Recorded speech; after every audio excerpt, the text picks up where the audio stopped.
For a few thousand rupees, almost anyone can end up publishing a research paper in India.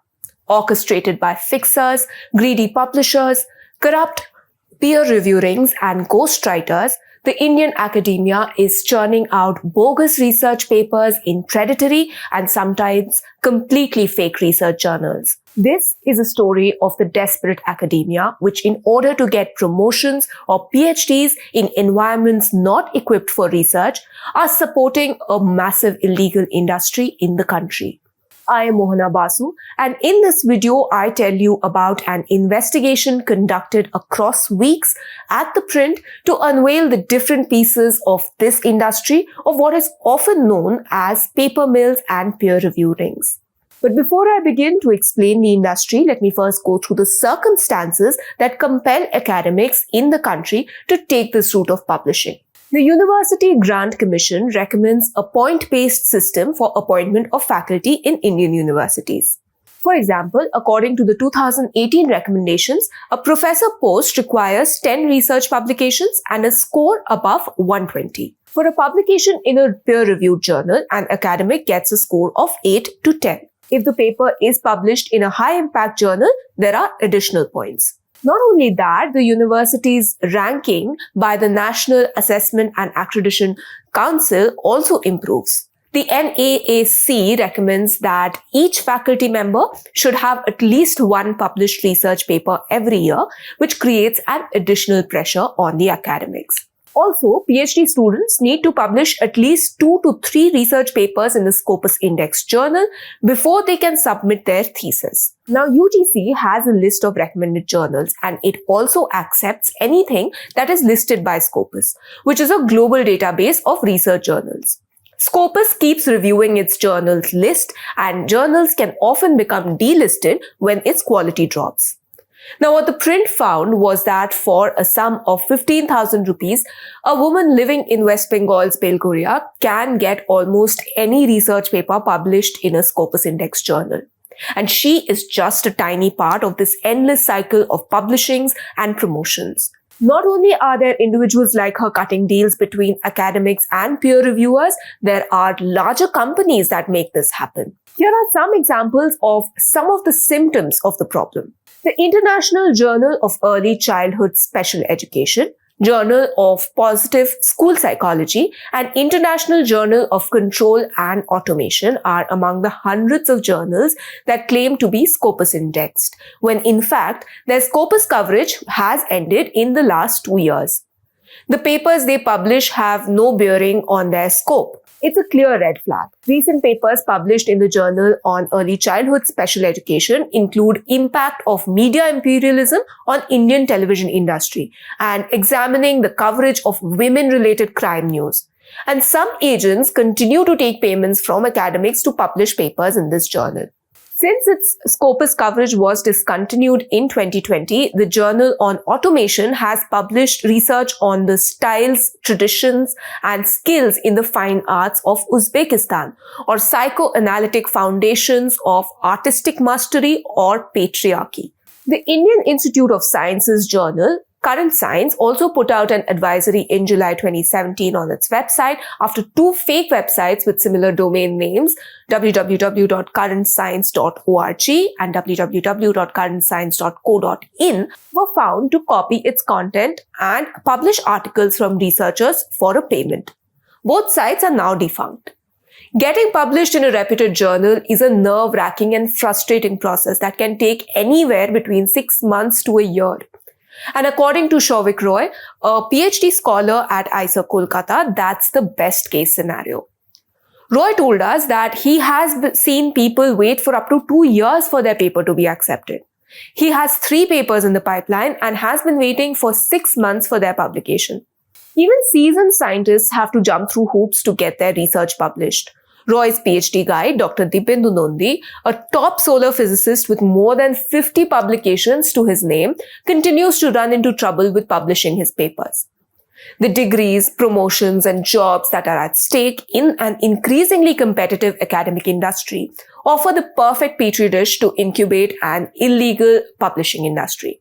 Not only can fixers compromise the peer review system, but some of these fixers can actually write an entire research paper from scratch for a price. Not only that, an academic can buy a co-author position in a paper written by ghostwriters through these networks. For example, take a look at this screenshot. The title of the paper is written and one can book their position as a co-author to get published. Social media platforms like WhatsApp, Facebook, and Telegram are rife with such advertisements, and discussion groups with touts selling ready-made papers or acceptance letters from Scopus Index journals. It can cost anywhere between rupees 7,000 to 14,000 per person per paper, depending on the position that an academic books. Research papers are published by multiple authors. The fixer that we spoke to in Bengal has an associate in Ghaziabad with a PhD degree who can write papers for her. She charges rupees 12,000 to 15,000 depending on the subject to get a paper written, and about rupees 15,000 to get one published. She has another associate in Rajasthan, a professor who is part of several editorial boards of journals and for a few bucks is willing to turn a blind eye to low quality papers. Those Scopus Index journals are sought after, the ones that these papers are being published in have a low impact factor. Impact factor is an international metric used to evaluate a journal based on the number of times the paper it has published is cited by other researchers. Academics looking to be published in a journal will have to provide a fully written research paper, following which touts working in tandem with journal editors will get the papers accepted. In a span of as little as 10 days, the research paper will appear on the website of the journal, after which the individual will need to pay anything up to rupees 15,000. Many of the journals have only an online presence, and if an academic does not pay up, the paper gets removed from the website. Such networks that rely on editors letting papers get published for money have been dubbed as peer-reviewed rings in research communities. Last year, publishers like Wiley and Hindawi identified these rings within their own journals and retracted over 500 papers linked to them.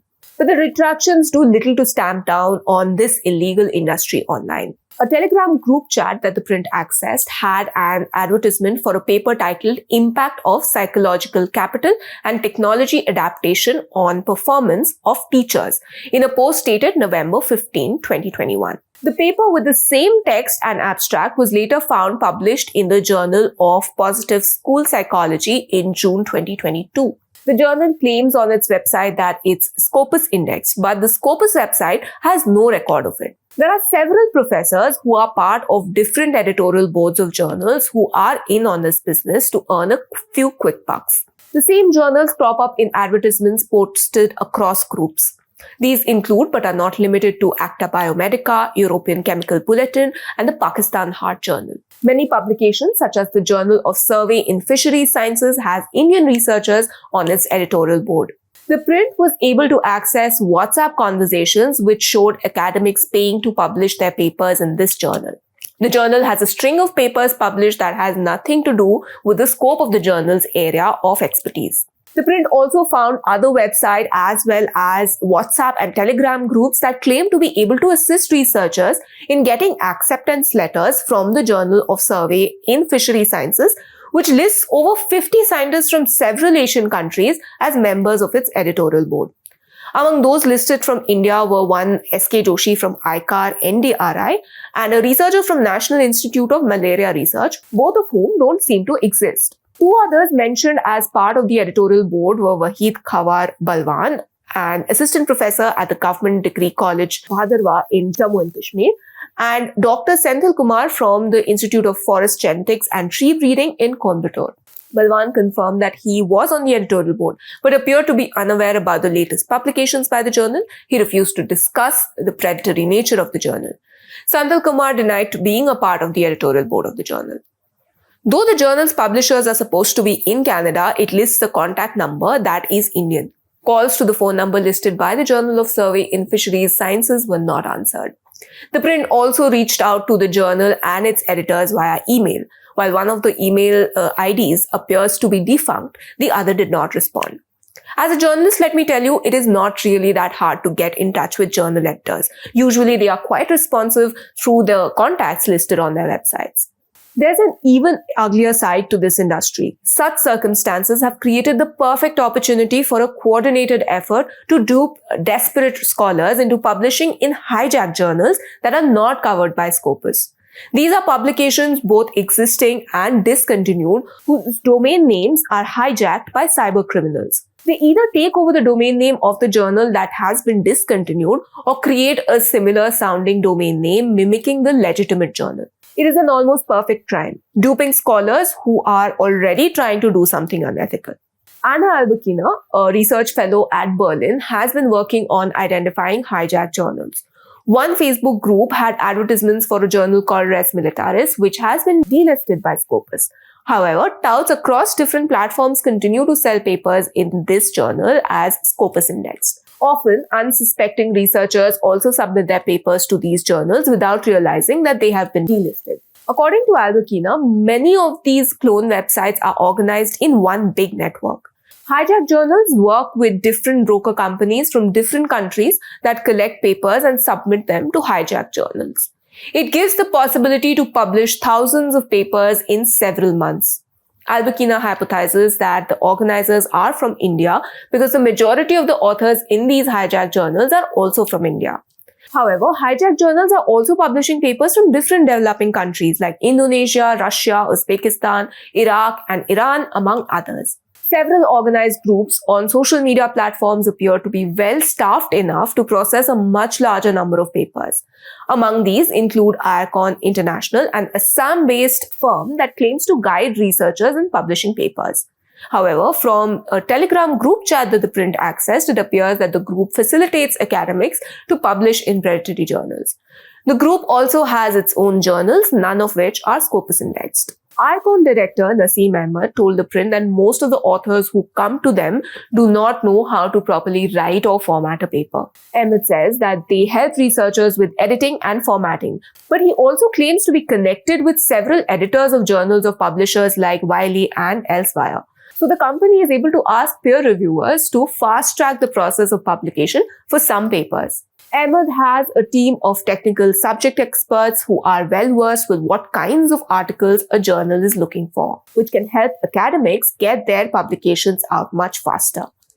IRCON processes some 200 papers every month. Their services cost anywhere from Rs 15,000 to 40,000 per paper, depending on the nature of the journal, subject of the paper, etc. Usually, if the peer review process is being followed diligently by any journal, no fixer can actually guarantee publication. But some of the posts on IRCON Telegram group do give an estimated timeline stating how fast the paper can be published. These, Ahmed says, are special issues of legitimate journals. What a lot of academics do not understand is that these special issues are often not Scopus indexed, but they publish thousands of articles at a low cost in a short time. Often editors of these special issue journals approach groups like IRCON with deals. Ahmed said that a person from Indonesia told them they will publish each paper for as low as Rs 5,000. While Ahmed denies providing ghostwriting services, another Karnataka-based firm called Documentation Consulting Services on its WhatsApp and Telegram groups provide fully written research papers in which academics can buy a position as a co-author. Professor Karthik A.S., who is listed as the managing director of the company, refused to comment on the matter. The DCM's Telegram group even put a journal website domain name for sale, allowing an interested user to even create a hijacked journal. Now, what are the implications of this on academia? First and foremost, you have academics who cannot write their own research paper getting promoted to positions where they are actually required to teach the next generation of Indian researchers. In an environment where the faculty is not experienced in research, but students are required to publish anyway, more and more people are compelled to take unethical routes. Amitabh Bandyopadhyay, an HOD at IIT Kanpur, highlights another important point. The Indian scientific community is very small. Already, very few Indian scientists are known or recognized by their international peers. Now imagine that thousands of bogus papers are published by Indian groups. Due to the unfamiliarity with the community at large, the international peers will start to distrust the whole scientific community. Bogus papers far outnumber genuine research, a lot of which is behind paywalls. So the international community is far more likely to keep seeing bad research papers from India. This is harmful for those scientists who are trying to solve outstanding research questions, because novel ideas from India then end up drawing more scrutiny than it would have otherwise. Indian graduates won't be considered seriously by the international community for their inclusion in their research group. It also becomes that much more difficult to gain public trust in science. Peer-reviewed journals have long thought to uphold scientific truth. If that itself is compromised, how does the common man differentiate between actual science and pseudoscience? But the many experts that we talk to, including those who are actually part of the industry, say that the blame should not just fall on the academics who are taking these routes to publish. What needs to change is the way UGC recommends staff evaluations for faculty and the rules it lays out for a PhD. The policymakers need to think of ways to take off the pressure to publish and create an environment where Indian academics get the correct guidance to be able to produce genuine, high-quality research. You can read our full report through the link in the description below. It has many more details from the investigation. I would also love to hear what you think of this story. Are you in the academia, and have you been privy to such incidents of predatory publishing or fallen prey to hijacked journals? You can leave your stories in the comments below, or reach out to me at mohana.basu@theprint.in, or DM me on Twitter handle mohanabasu. Don't forget to subscribe to our channel for more such detailed investigative reports and news analysis.